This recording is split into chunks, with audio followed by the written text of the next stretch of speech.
This is Laura Daniel, and welcome to Laura Loves New York. And I have a very special guest with me.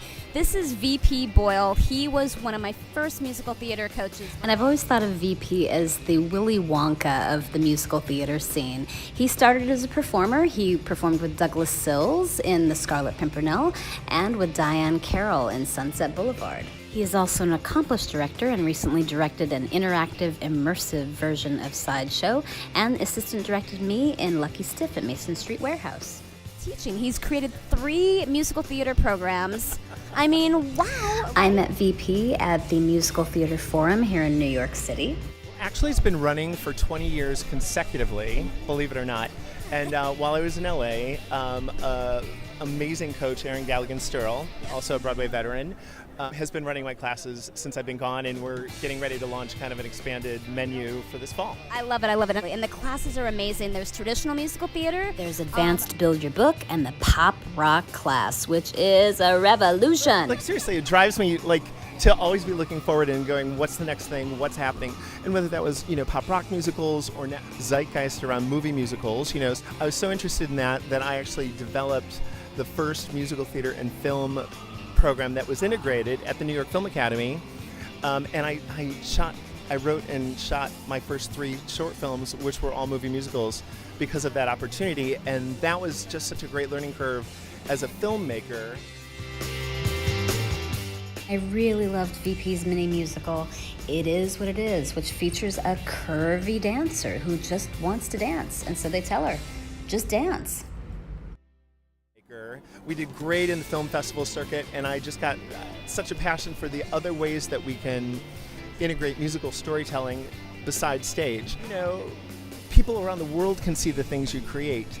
And if you create digital assets, they have a lifetime value versus doing a show that closes that no one may ever see you in. I think there's no reason why anyone who wants to be on a Broadway stage shouldn't also be thinking about what they can do to have an online presence that takes all of their stagecraft training and passion in musical theater and applies it to a different format.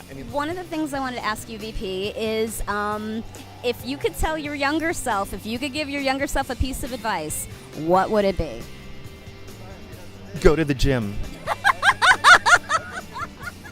A lot of the things I tell people now is take more dance, because I don't think there are enough people out there who are doing that, especially if they got to New York in their 20s or later and didn't study it prior. Then they get a little nervous about taking it on so late. It's never too late. I think if you choose to pursue any kind of artistic life, you have to constantly be checking in and recommitting to that life.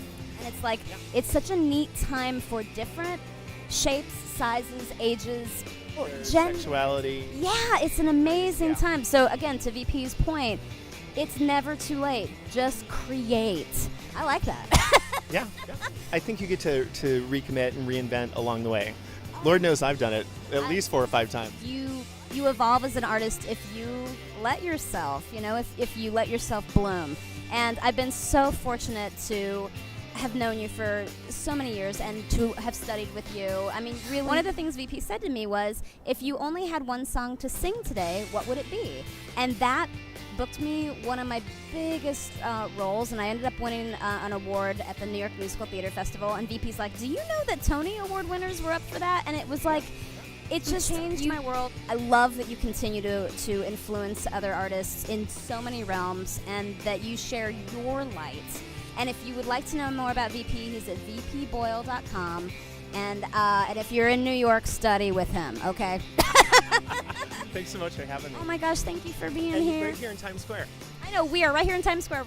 We were at the top of the TKTS stand, and just look at that view. It was filled with people. And then we went up to the Renaissance restaurant, the R, and just, that's the way to see New York.